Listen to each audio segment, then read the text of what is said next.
I'd start by talking a little bit about why I wrote this book and how it started. It started, really, when I had the good fortune to serve as a Peace Corps volunteer in Kenya back in 1967. And I discovered an enormous new world that I didn't understand. So, for example, just to give you kind of the inception of this book and the many adventures, misadventures that I had subsequently. When I flew to Kenya, en route to Kenya, at the airport in Entebbe, we walked out of the airline at airline, for example, at about 2 in the morning. And the air was heavy, it was humid, there was something different about the air. And I felt, and I remember saying this to one of my fellow volunteers, "Don't you smell lions?" Now, there were no lions within 30 miles of that airport. But why did I smell lions? Well, it has to do with perception and deception. As we all know, there are many monodimensional visions of Africa. Unfortunately, too many of them are dominated by animals. And very few of them are dominated by people, and when they are, they tend to be dominated by people who are poor, suffering, and diseased. You never hear about, or rarely hear about, people who are making movies, who are breaking new boundaries in technology. So my perception of lions was driven by an image that infects many of us around the world, that creates a perception that is absolutely incorrect. So that was the beginning of the journey. And over the years, I collected and made notes about my experiences in the Peace Corps, in working with students, American students who went abroad and were discovering that they didn't quite understand what they were seeing, and made harsh, visceral conclusions about behaviors that they'd never encountered before but didn't understand. And so I accumulated all of this information over many years, which culminated in my working at International House, one of the great multinational, multicultural institutions in the world, where on a daily basis, and there are not many places like this, on a daily basis, people from close to 80 countries and 25 states live together, encounter each other, confuse each other, and most often come away with insights that influence the rest of their lives. I also decided to write this book after retiring from International House because I felt that in this age of globalization, which I think too often is referred to as a cliche of time, oh, we're coming together, we're all coming to be like each other. And my sense is, while there's some truth to that, there's also truth to the fact that in coming together so rapidly with technology, for example, with migration across borders that we've never seen before, people are unprepared for these contacts between people and cultures that we know nothing or very little about. Let me give you a very recent example of this. I was coaching a woman. She was a refugee from Egypt, and very talented woman trying to find her way in the United States. And I was trying to help her to understand the culture of looking for a job in this country. And she said, I have been looking for a job for 2 years. I have all of this experience in business development, e-commerce, work in the travel industry. No one will hire me, and I think I know why. What was the answer? Her name was Fadwa, F-A-D-W-A. Now, for many of us who have not had experience with other languages, with other realities, that brings up the word fatwa. Different word, different meaning. Fadwa means sacrificing for other people. So when many of the people who were considering her resume heard her name, they didn't want to interview her because they associated her with fatwa. In addition to that, she had another name The name was Assad. Now, because you've all laughed a little bit, what do you associate with Assad? Yes, this horrible dictator in Syria. What does Assad mean in Arabic? Why did her parents, why was that a treasured name in their family? Because it means glory.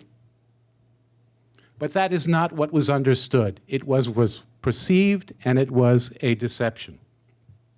So I decided to write the book, collecting all of the information over decades, really, to try to show that the same word, the same image, the same symbol, the same touch, the same sound, the same taste could mean something entirely different in a different cultural reality. So let me briefly give you a couple of examples from each of the chapters of my book. There's a chapter, for example, about my time in Kenya, my time at International House, my work with immigrants from other countries who have had unusual perceptions of the behaviors of many mainstream Americans, a chapter about language and how language does not frequently translate, no matter how good a translator you are, and about stories that we read in the news, headlines that grip us but do not necessarily inform us. And I'd like to kind of give you one metaphor that drives the book, and it comes from a line in a 4th century Chinese poem. And the line goes like this: "How shall I describe the sea to a frog who has never left its pond?" Well, when you think about it, each of us, no matter how well we've traveled, how much we've traveled, each of us has a pond. And each of us doesn't understand things beyond our own pond. So, my first experience as a Peace Corps volunteer in Kenya when I was learning Swahili 6 hours a day. The second day of instruction, no English, no English. Second day of instruction, my Swahili instructor came up to me and started a conversation and held my hand. And the conversation went on for 20 minutes, and he continued to hold my hand. Now, full disclosure, I am heterosexual. This was beyond my pond. This made me very, very uncomfortable, right? Because I wasn't used to it. It wasn't in my pond. And then I realized that in most parts of Africa, many parts of the Middle East, parts of Asia, men hold hands and it has no sexual significance. So when you are immersed in another culture, unconsciously I found that sometimes you adopt the ways of that culture. And I would say after 3 or 4 months, I started holding my Kenyan colleagues' hands. When I came back to the United States, I didn't know what to do with my hand. Second encounter, and there were many, many in Kenya, but I will give you 2 or 3 that kind of began to open my eyes to what I didn't know and what I didn't see. When I arrived at the school in a small village about 100 miles north of Nairobi, no electricity, no running hot water, but with a tremendous sense of warmth and hospitality. But one thing struck me.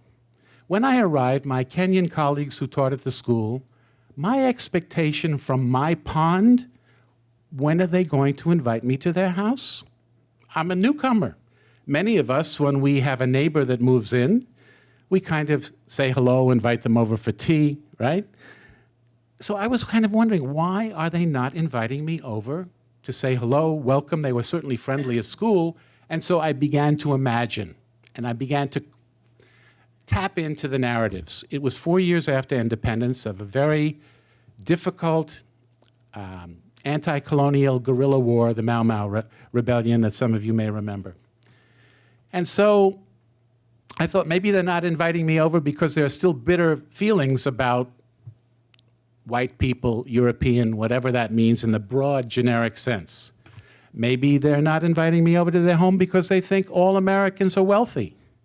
In fact, one student said to me, given the power of the American media?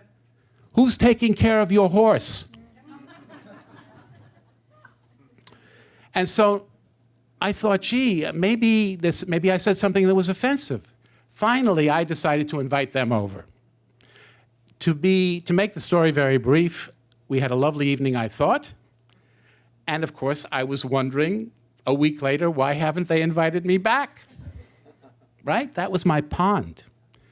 And so in those days, the way we socialized, this was before technology and people being absorbed by smartphones and being paralyzed, their eyes in a phone half the day, you'd go to a local bar and you'd talk. You'd spend 2 or 3 hours talking to a human being.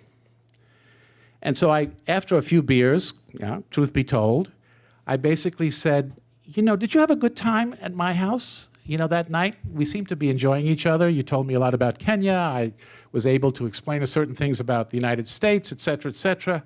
They said, oh, Joe, it was a great night. I said, well, how come you haven't invited me to your house? And they looked at me in disbelief and they said, we don't invite people over to our homes because the door is always open. How true it was. Invitations are gratuitous, unnecessary, and so of course I tried to test it out. Right? The Peace Corps encouraged us to explore new ways of doing things, new ways of thinking. And so every single time I went to a colleague's house or a friend that I'd met in the market, every single time the door was open and people started cooking. So much so that you would have to calibrate how many times you wanted to visit people in the village because you couldn't eat that much. So the notion of invitation was completely different.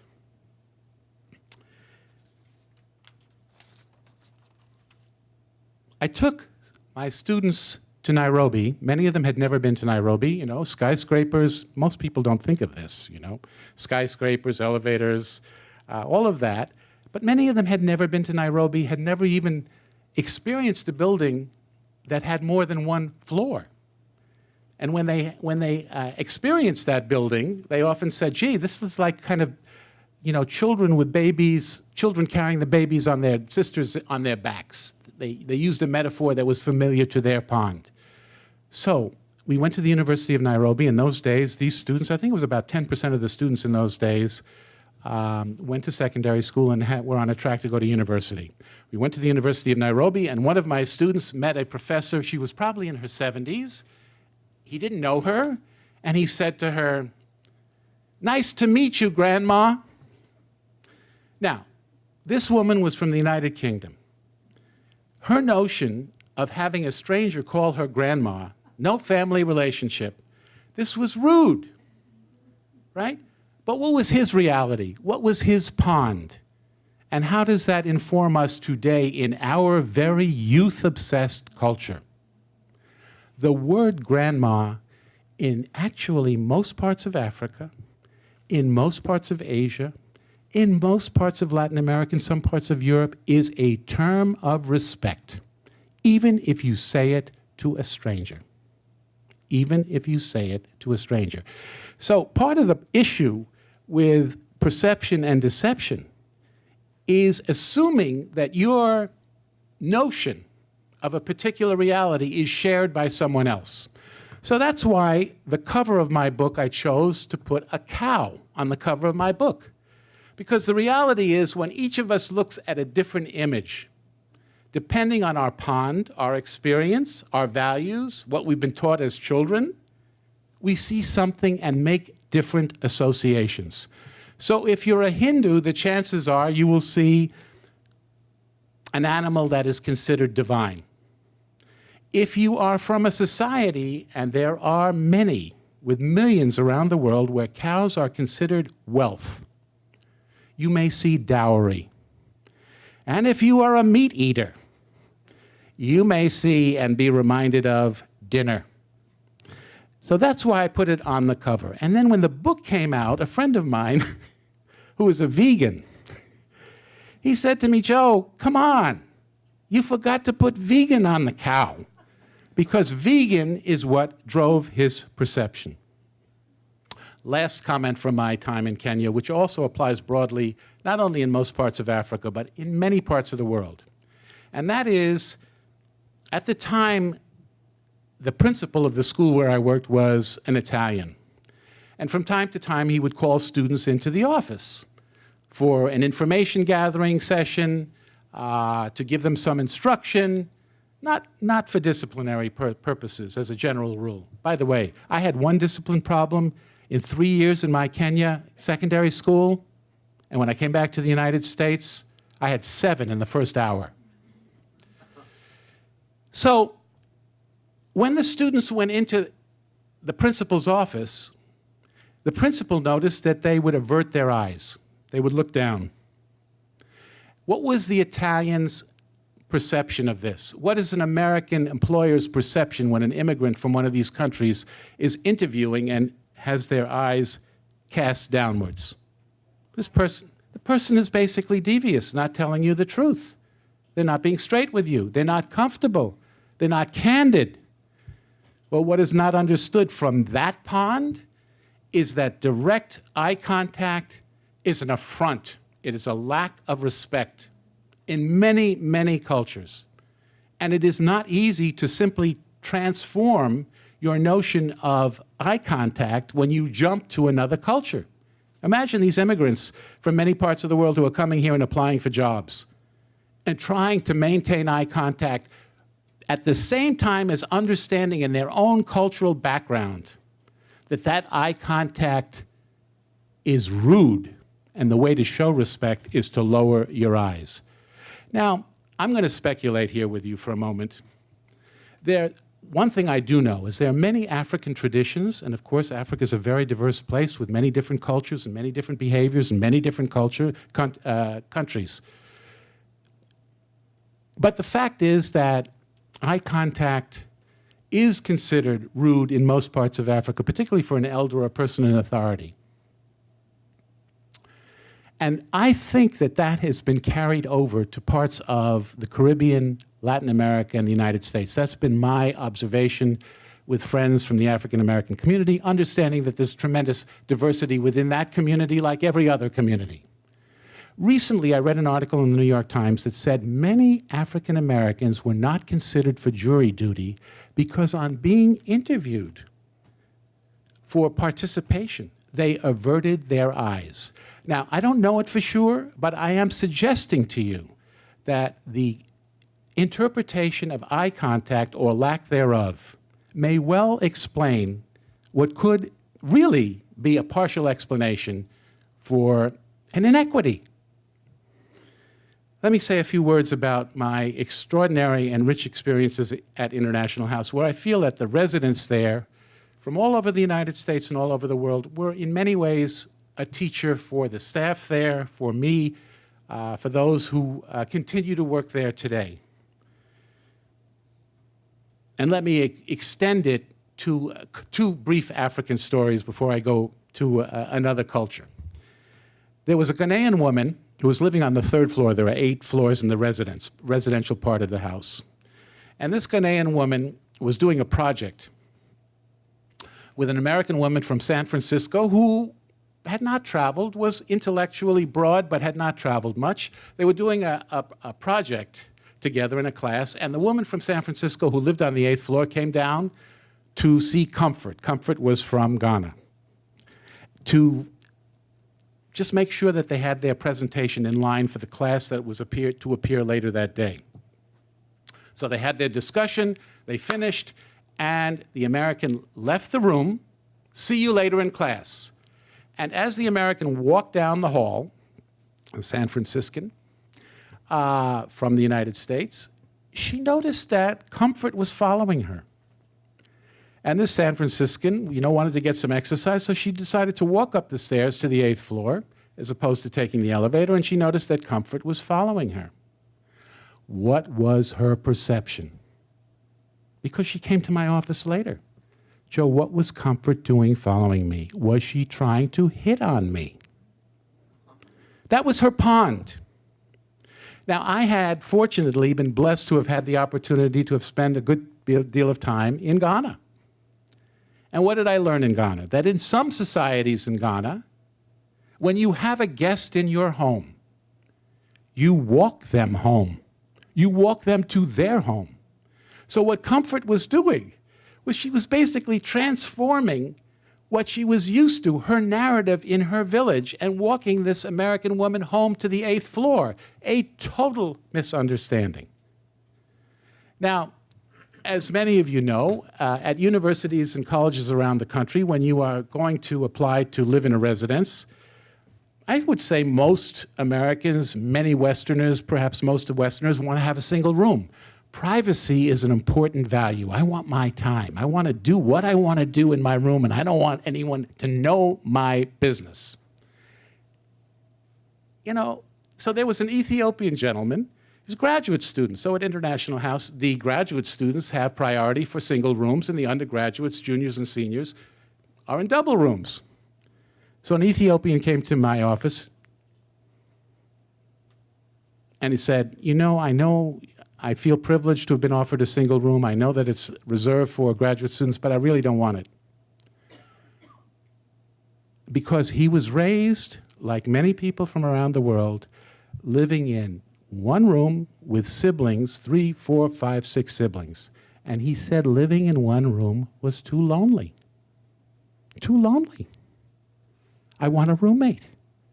So what is treasured by some of us, our privacy, and I'm not making judgments here, I'm trying to make the point that your narrative, born of your experience, drives a perception that is often at odds with someone when you come in contact with somebody from another culture.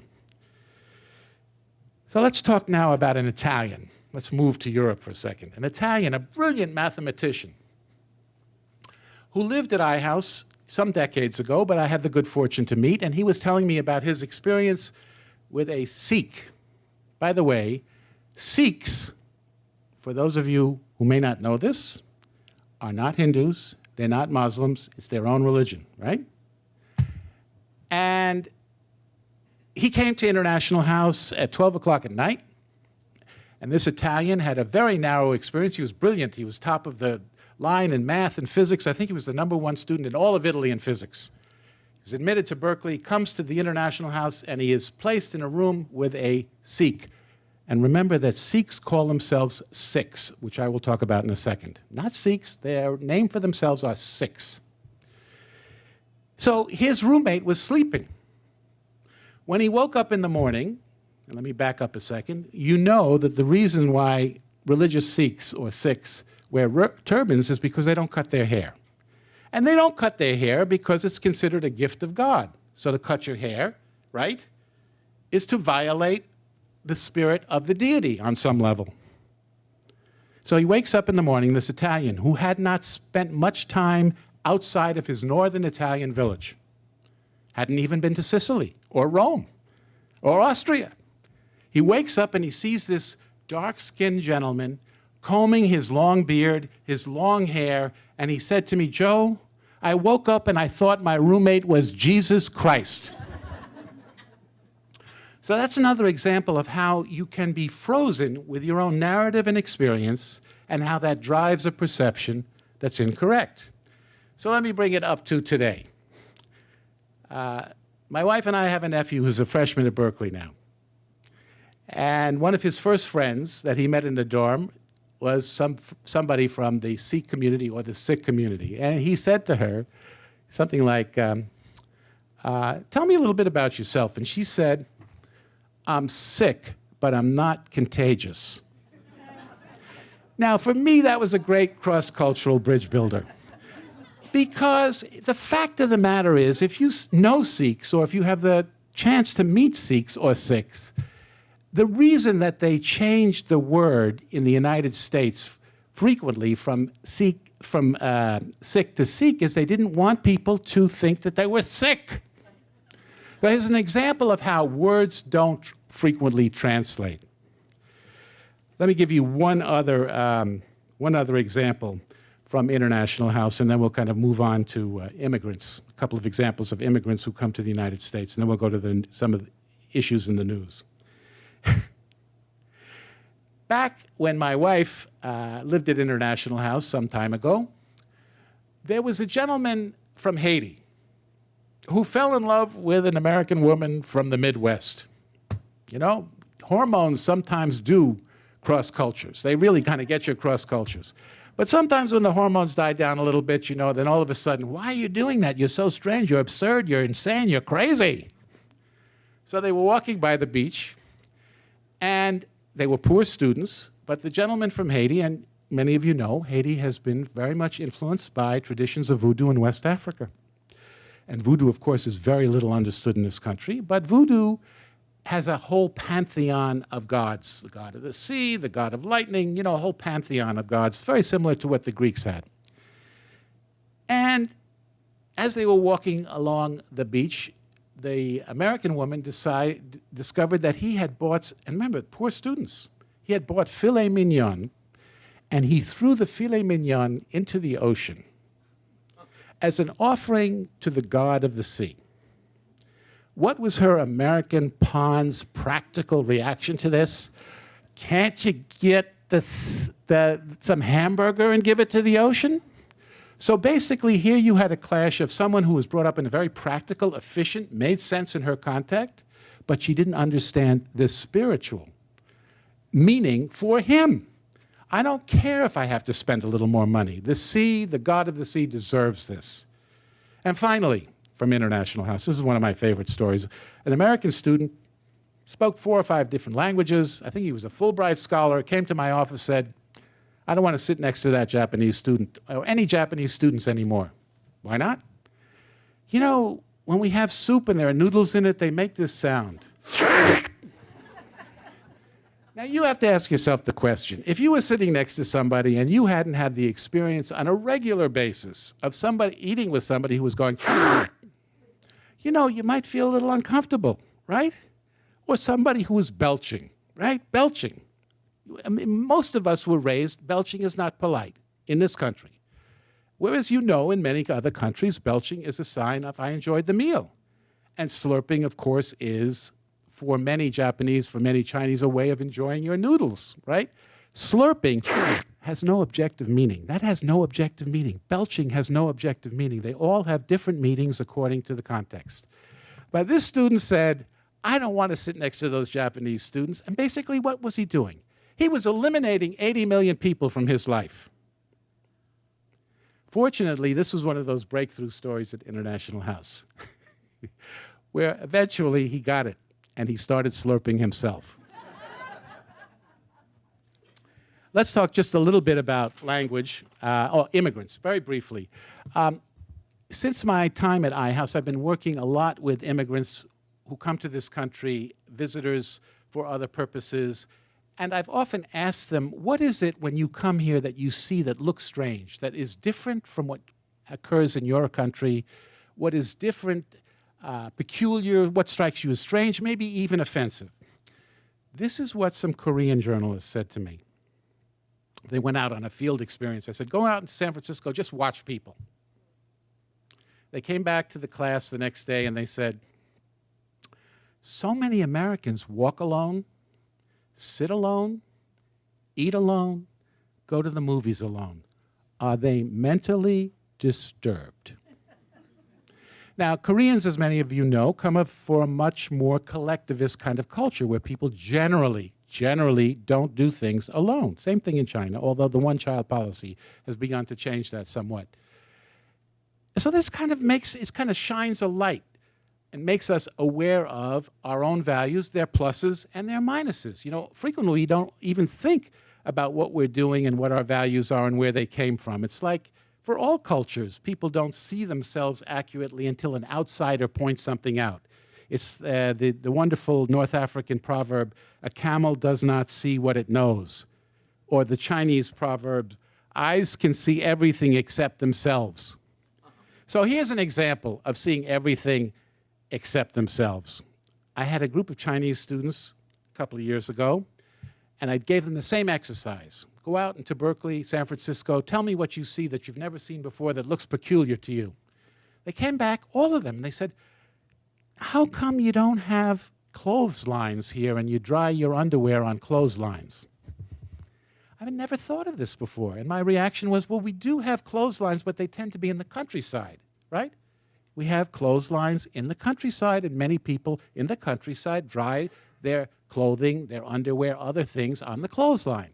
So just because what you see in Berkeley or San Francisco is not necessarily a representative of everything here. And then I said to them, I said, you know, for example, my wife and I, you know, when we have dirty laundry, including underwear, we put it in the hamper with our socks, with our shirts, with our pants, and they looked at me with disgust. You take your underwear, which touches the most intimate part of your bodies, right? And you mix it with your shirts? So then I asked, well, I mean, cities like Beijing, Shanghai, there are laundromats there. No, we have clotheslines.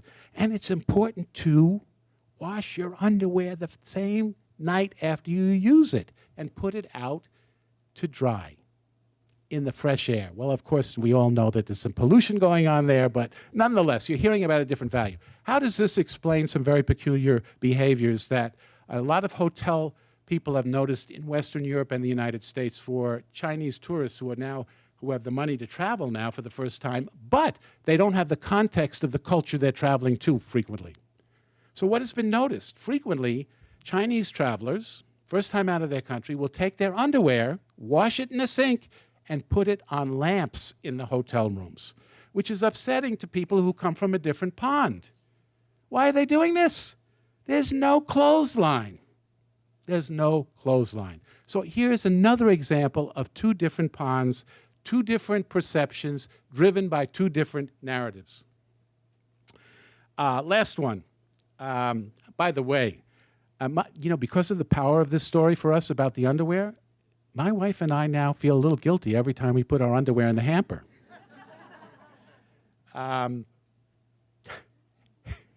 It goes the other way, too. So I've been in communication with an American professor who married a Chinese woman. And when he went to China, he told me that, and this story is related in the book, you know, one day I came into our bedroom, my wife's bedroom, my bedroom, and my mother-in-law was in there, and she was kind of in my underwear drawer. Well, she, you know, he was, and she noticed that he came into the room. It didn't bother her at all. What was she doing in the underwear drawer? She took out his underwear, and she started to cut it up with the scissors. You know, he was just stupefied. You talk about major cultural shock? My mother-in-law is cutting up my underwear. And why was she doing this? Because she noticed that his son, the granddaughter, diaper was made of plastic, and she did not feel that was appropriate. So they wanted to give the baby cloth from the underwear. This is the respect for the elder. The decision of the older people who know what's best for the youngest was at work here.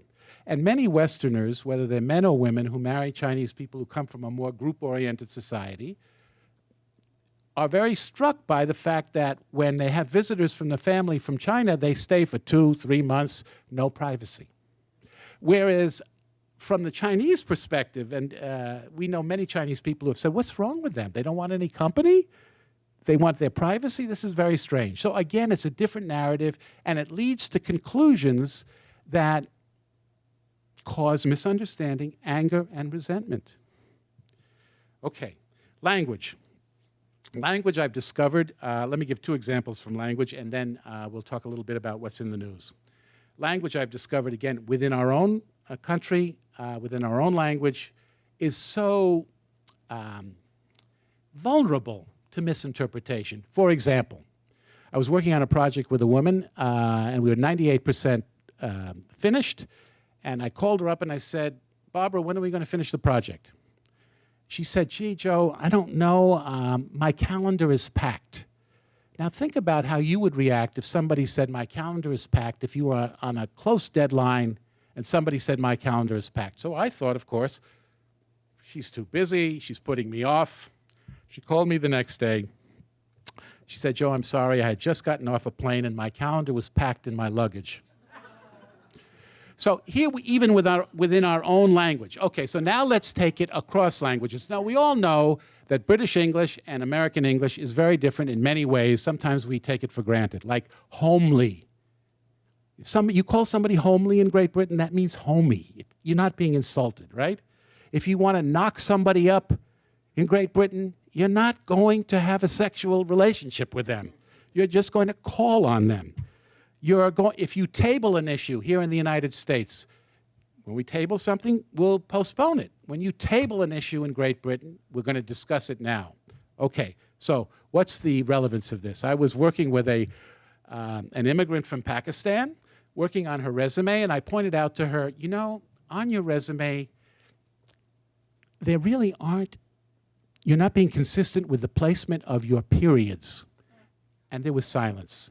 So already I knew when there's silence, this is usually an indication that she's not comfortable with my saying this. Now, all of a sudden, you all know what kind of English is taught in Pakistan? British English. And how do you say period?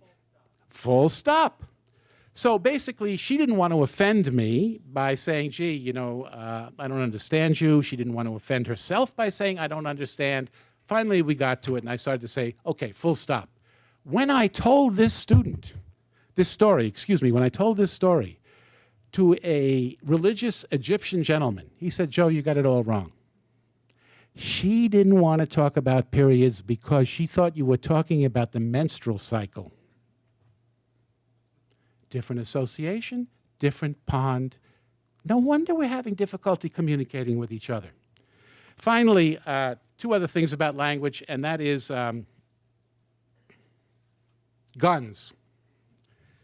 You know, that's in the news today, so let me just kind of read you a brief passage, because I do think that one of the ways that you can really get an insight into another culture is to look at its language and see what are the metaphors from the language that continue to surface.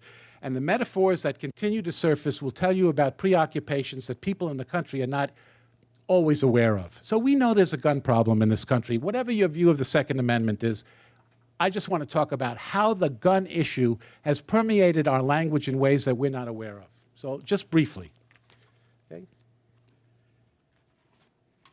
With only 5% of the world's population, U.S. Americans now possess about 50% of the world's guns. Is it any wonder that the mass shootings in the United States have skyrocketed in the last decade, etc.? So how is it reflected in the language? We often value the straight shooter, yet we are wary of those who shoot their mouths off and those who shoot from the hip or glibly end an argument with a parting shot. We caution colleagues to avoid shooting themselves in the foot and counsel them to shoot the messenger. I often ask friends to shoot me an email, and I've encouraged job seekers to give an interview with their best shot and stick to their guns during salary discussions. And if a job is offered, I might congratulate them for doing a bang-up job. In sensitive business negotiations, I've advised patients, urging clients to troubleshoot solutions, but to avoid jumping the gun and to beware of loaded questions. To get the biggest bang for the buck, I've recommended bringing the big guns to the table. We look for silver bullet solutions, hoping for bulletproof results, and when success is in sight, we say, you're on target, or you're going great guns. Now, that is just a sliver of the article. So again, if you want to understand sometimes a culture's preoccupations, go to the language and look at the metaphors which resurface over and over again. Finally, because time is, I want to open the floor for questions and comments. Let's just talk briefly about a couple of items in the news. Some of you may have noticed a few years ago there was an Indian couple living in Norway. This is about, you know, cultures clashing without preparation. And the couple had a child. And the child was taken away from them because the child was sleeping in the same bed as its parents, and the parents were feeding the child with their hands, right? The right hand usually. So the Norwegians, from their cultural pond, said, this is child abuse. You're going to hurt the child in the bed, and maybe there's sexual activity going on. We got to get the child out of there. and you're force-feeding the child. Now, this led to an enormous diplomatic, you can look this up do a Google search on it, Indian Norwegian. It's a complicated story. It's related in much more detail here. But it was a huge diplomatic incident because of a cultural misunderstanding. I would say probably in most countries in the world, folks, children sleep with their parents in the same bed. The fact that children in this country and in many Western European countries sleep in a separate bed, in a crib, and often in a separate room that is observed with a camera, tells you about sense of independence and separateness for all of its pluses and its minuses. Okay, finally, again in the news, let's talk about Afghanistan briefly, and then let's open it for questions. In Afghanistan and Iraq, and this is all continues to go on and it's escalating, the conflict between soldiers and civilians. So in Iraq, for example, there were many unintentional, tragic, well, they were intentional in a sense, killings of Iraqis by American soldiers for the following reason. Frequently, when American soldiers wanted to stop Iraqis from, to check their cars to see if there were explosives in the cars, they would raise their hand with the palm forward, basically with a gesture of stop. And when I do this, when I raise my hand like this with the palm out, many of you will see that maybe have a different interpretation of what this means. You know what many Iraqis thought this meant? Hi. The outstretched arm, palm out, hello. So they drove through the checkpoints, and many of them were shot to death. This is about cultural sensitivity, cultural preparation. In Afghanistan, many of the Afghan soldiers who were working with American and NATO forces suddenly turned on Americans and NATO forces and shot them. Not because, whoops, am I okay? Not because they were plants, you know, subversives, but because Americans had unintentionally insulted them.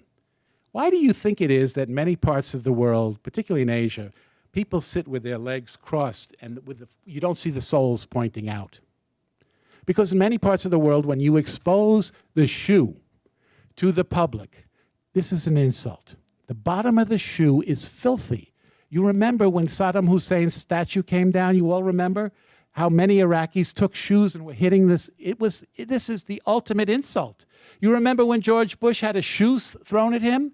This is the ultimate insult. So when American soldiers unknowingly sat with their feet out like this, excuse me for offending anybody in the audience here, with the shoes facing, many of them were furious.